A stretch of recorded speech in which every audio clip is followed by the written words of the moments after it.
Jadi kita lanjutkan lagi berkenaan dengan Uhud ini, yang mana yaitu paman Rasulullah Sallallahu Alaihi Wasallam mereka wafat, yaitu ulah si Hindun, yang mana Sayyidina Hamzah dalam peperangan Badar membunuh yaitu suami daripada si Hindun. Maka dalam peperangan Badar ini si Hindun ingin membalas dendam. Lalu si Hindun ini memerintahkan budaknya yang bernama Wahsy. Diperintahkan oleh Hindun supaya Wahsy ini bisa membunuh Sayyidina Hamzah. Nah, budaknya si Hindun ini, si Wahsy, ingin diberikan hadiah oleh si Hindun. Ya Wahsy, apabila kau bisa membunuh Sayyidina Hamzah, maka engkau akan dimerdekakan daripada kebudakan. Akhirnya setelah itu dalam peperangan Uhud, Wahsy ini mengejar-ngejar Sayyidina Hamzah. Ada yang mengatakan Sayyidina Hamzah dapat ditombak dadanya. Lalu dari begitu kejamnya si Hindun ini sampai hatinya Sayyidina Hamzah ini ingin ditelan. Karena mereka itu sangat marah kepada Sayyidina Hamzah karena suaminya dibunuh pada peperangan Badar. Jadi karena Sayyidina Hamzah dapat dibunuh oleh si Wahsy, mereka sampai ingin menelannya. Namun berkat kuasa Allah tidak dapat ditelan. Nah, itulah Bapak Ibu sekalian, banyak hikmah yang dapat kita ambil pelajaran dalam terjadinya peperangan Uhud ini, yaitu tadi kita sudah jelaskan bahwasanya apabila kita terpicu dengan duniawi lupa kepada akhirnya, maka apa yang akan terjadi yaitu seperti peperangan Uhud ini.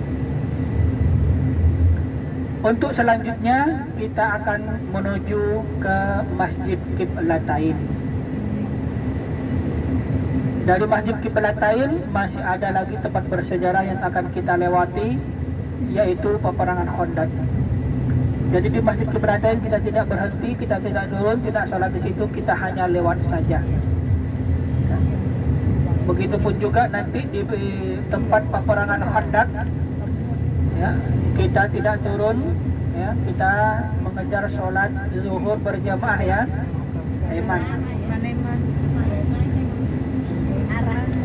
Karena sholat zuhur kurang lebih 1 jaman, ya.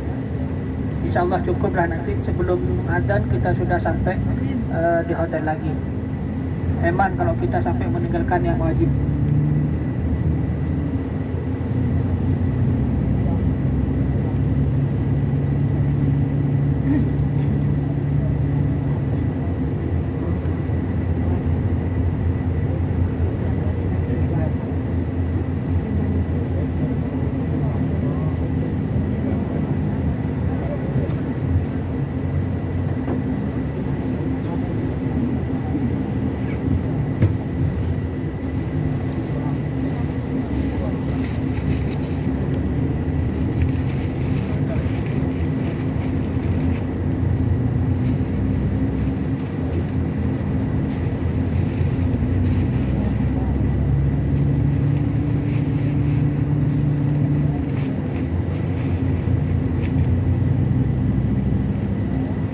Alhamdulillah Bapak Ibu sekalian, semalam untuk laki-laki sudah ke Raudah semua, ya. Nah, untuk yang perempuan, ya, untuk yang perempuan, karena sampai sekarang masih belum ada belum ada surat untuk masuk ke Raudah, karena situasinya masih penuh. Yang laki-laki pun semalam sudah merasakan betapa susahnya untuk masuk ke Raudah apabila tidak mempunyai surat untuk masuk. Jadi tak seorang pun bisa masuk di situ ya, kecuali ada surat dari pihak muassasah dengan pihak Masjidin Nabawi ya. Jadi Bapak Ibu sekalian, terutama yang ibu-ibu ya, semoga masih ada rezeki entah nanti malam atau besok, karena kita check out masih hari Sabtu. Kita di Madinah ini insya Allah masih punya waktu 2 malam ya. Syukur-syukur kita nanti dapat apabila Bapak Ibu sekalian nantinya kita yang perempuan tidak kebagian tidak punya jadwal ke Raudah, tidak apa-apapun, karena di situ harus ada. Bismillah. Banyak sholawat saja. Seumpama seandainya Ahmad yang bikin, dari kemarin sudah saya jadikan. Tiap malam saya kasih. Ya, saya pun tidak bisa berbuat apa-apa, karena yang bertanggung jawab itu pihak muassasah dengan pihak masjid. Karena ini belum betul-betul normal ya, tidak seperti sebelumnya. Insya Allah kita tetap bersemangat Bapak Ibu sekalian ya. Yang penting ziarah kita jangan sampai setiap selesai sholat kita selalu berziarah.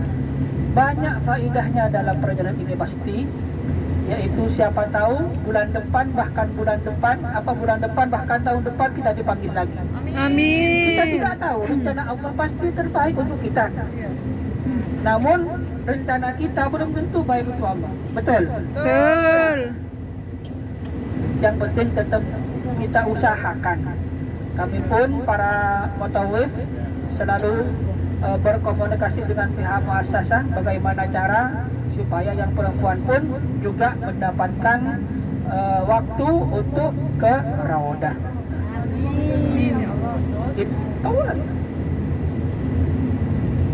Di depan kita di sebelah kanan ada masjid. Ada masjid yang bersejarah juga. Ini yang disebut dengan Masjid Qiblatain.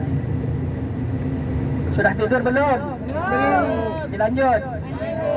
Lanjut. Di depan sebelah kanan sebentar lagi ada masjid ini yang dikenal dengan Masjid Qiblatain. Loh, tahu ini saya. Yang mana di Masjid Qiblatain adalah tempat pergantian kiblat dari Masjidil Aqsa menuju ke Mekah Al-Mukarramah. Ada yang mengatakan Bapak Ibu sekalian, jadi di situ dulu pada awalnya adalah rumah salah satu sahabat Rasulullah, yaitu Bani Salamah. Mereka suaminya meninggal, akhirnya Rasulullah dengan para sahabatnya datang ke rumahnya. Lalu Rasulullah sholat berjamaah, ada yang mengatakan sholat zuhur, ada yang mengatakan sholat asar. Jadi setelah itu Rasulullah dengan para sahabatnya pada waktu itu sholat zuhurnya masih menghadap ke Masjidil Aqsa.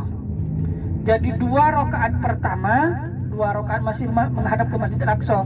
Setelah mau rakaat ketiga, Rasulullah mendapatkan wahyu dari Allah, fawalli wajhaka syatral masjidil haram, untuk membalikkan kiblatnya, mukanya, yaitu menghadap ke Masjidil Haram. Jadi 2 rakaat pertama menghadap Masjidil Aqsa, 2 rakaat terakhir Rasulullah sudah menghadap ke Ka'bah. Jadi disebut dengan Masjid Qiblatain karena di situ adalah tempat pergantian kiblat dari Masjidil Aqsa menuju kota Mekah Al-Mukarramah. Selanjutnya kita akan melewati yaitu peperangan Khandaq. Masih berkenaan dengan peperangan Uhud tadi. Karena dalam peperangan Uhud tadi kaum musyrikin Mekah mengalami kekalahan, mereka masih ingin mengadakan peperangan lagi. Masih ingin berperang lagi, maka penduduk Madinah pun mendengar lagi nih akan ada peperangan. Maka Rasulullah mengumpulkan para sahabatnya. Setelah Rasulullah mengumpulkan para sahabatnya, di situ ada salah satu sahabat yang bernama Salman Al-Farisi memberikan usulan. Wahai Rasulullah, bagaimana dalam peperangan ini kita adakan dengan penggalian parit. Maaf, kami potong. Kita lihat di sebelah kiri ada masjid di atas bukit kecil, kelihatan sebelah kiri.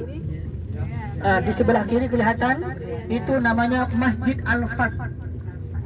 Ya. Jadi di sini ada yang mengatakan sab'a masajid, 7 masjid. Jadi di bawah ada 5, di atas sana tuh ada bangunan tua itu 2. Jadi di atas 2, di bawah 5. Namun di bawah ini sudah dijadikan 1. Jadi di situ adalah tempat para sahabat-sahabat Rasulullah yang menjaga. Di situ adalah posko. Jadi sahabat Abu Bakar, Umar, Utsman, Ali ada di situ semua. Nah, setelah sahabat Salman Al-Farisi ini memberikan usulan kepada Rasulullah, wahai Rasulullah, bagaimana dalam peperangan ini kita adakan dengan penggalian parit supaya kaum musyrikin Mekah tidak bisa masuk ke kota Madinah yang sudah kita atur dengan serapi mungkin. Akhirnya usulan ini oleh Rasulullah diterima. Maka di situ Rasulullah pun dan juga para sahabatnya berbondong-bondong menggali parit supaya kaum musyrikin Mekah tidak bisa masuk ke kota Madinah. Setelah itu kaum musyrikin Mekah yaitu sudah mendekati kota Madinah ini, melihat di kota Madinah sudah ada penggalian parit. Lalu mereka tercengang kaget, tidak percaya bahwa penduduk Madinah ini sudah membuat parit sebegitu lebarnya sehingga mereka tidak bisa menyeberangi atas paritnya tadi. Lalu mereka mundur, mereka mengatur strategi bagaimana caranya supaya bisa masuk ke kota Madinah. Nah, dalam waktu itu Rasulullah memohon di atas Masjid Al-Fat tadi, memohon kepada Allah supaya dalam peperangan ini dimenangkan oleh kaum muslimin. Maka dari itu doa Rasulullah langsung diterima oleh Allah. Maka Allah mendatangkan angin yang sangat kencang. Disitulah menerpa yaitu kaum musyrikin yang sedang mengatur situasi tadi. Hanya kaum musyrikin Mekah banyak yang meninggal. Karena sudah banyak yang meninggal, mereka mundur dan tidak terjadi peperangan. Maka dalam peperangan ini murni dimenangkan oleh kaum muslimin berkat doa Rasulullah tadi di Masjid Al-Fat.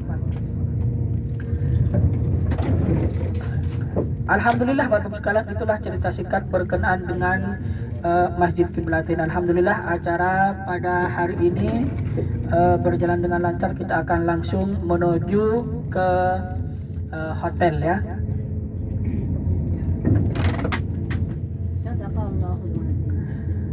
Untuk kegiatan selanjutnya kita akan melaksanakan pemantapan manasik, yaitu besok hari Jumat sore setelah sholat asar kita akan kumpul di M atau di lobi ya.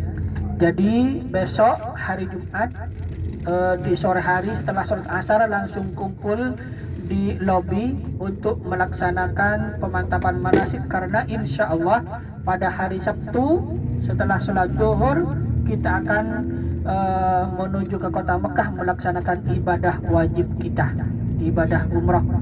Nah besok Bapak Ibu sekalian, karena hari Jumat, yang perempuannya pun ikut sholat Jumat ya. Alhamdulillah kita kebagian sholat Jumat di sini. Bisa yang perempuan pun juga bisa merasakan sholat Jumat di sini. Bagi yang laki-laki, apabila ingin sholat Jumatnya ke bagian depan maka agak awal, maksudnya karena kalau terlambat nanti sholat Jumatnya di pelataran. Jadi yang perempuannya pun ikut sholat Jumat. Dan hari Sabtu insya Allah, untuk hari Sabtu kita akan menuju kota Mekah, yaitu setelah sholat zuhur. Mofo? Ala atau boleh? Bisa. Bisa. Oh, nasi. Ayo, ya, ini nasi tak. Alhamdulillah Bapak Ibu sekalian, sebentar lagi kita akan sampai ke hotel kita. Mari kita siap-siap untuk turun. Pastikan barang belanjaan kita jangan sampai tertinggal. Yang tidur silahkan bangunin. Masih ada yang tidur? Yo, nikmat saja. Ayo kita siap-siap untuk turun. Pastikan barang bawaannya jangan sampai tertinggal di bus ini ya. Karena bus ini dipakai oleh grup lain.